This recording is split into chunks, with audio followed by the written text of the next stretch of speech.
sókè. Ẹ̀yà tí ó ti kéré tẹ́lẹ̀ ni wọ́n gbé dúró. Àwọn tí a lè fẹjọ́ sùn ti dẹni àtijọ́ ìwò kájókòó sílẹ̀ ẹ̀ẹ́dẹ̀dẹ̀ kọ́ fọwọ́ lọ́wọ́. Bí àgùntàn tí àbọ̀ rẹ̀ ń mọ̀ ìṣàyẹ̀lẹ̀ yóò.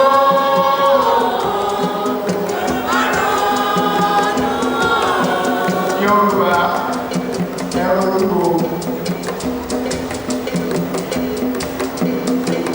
Orí tí màdí burú ní ti gbogbo ọdún lẹ́yìn òkòkò bíríbírí ìmọ̀lẹ̀ látàn. Ẹ jẹ́ ká Olódùmarè ká ọba tó wá gbé. Káyé wá lè tún ní gbẹ̀yìn gbẹ̀yìn láláyò ilẹ̀ ó pè ọ́ o.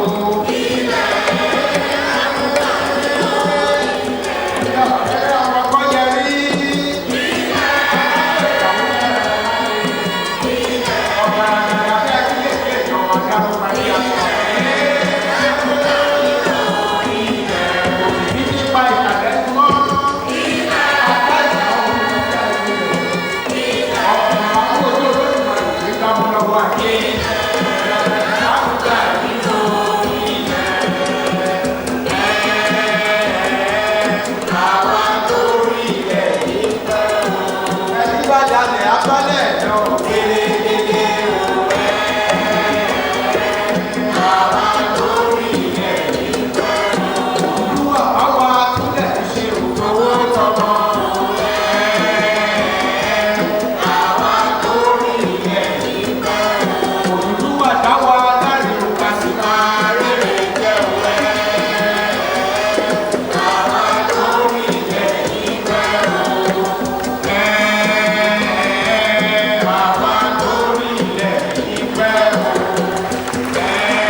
At this point, dear excellencies, our royal fathers will take their leave. But please remember, the screening of Aroquetenium is going to happen now. So for those who are still here, please wait and watch.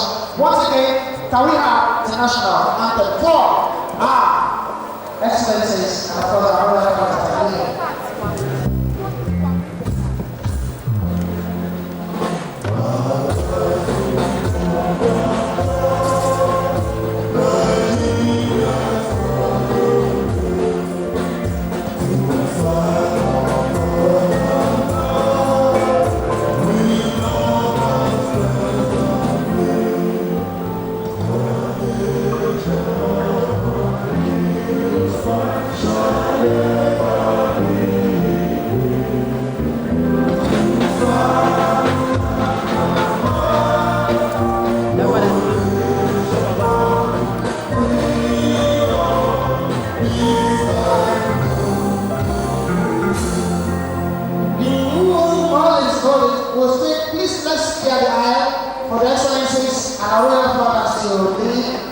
While we wait for the screen of our Aroquetenium, I shall give our Aroquetenium.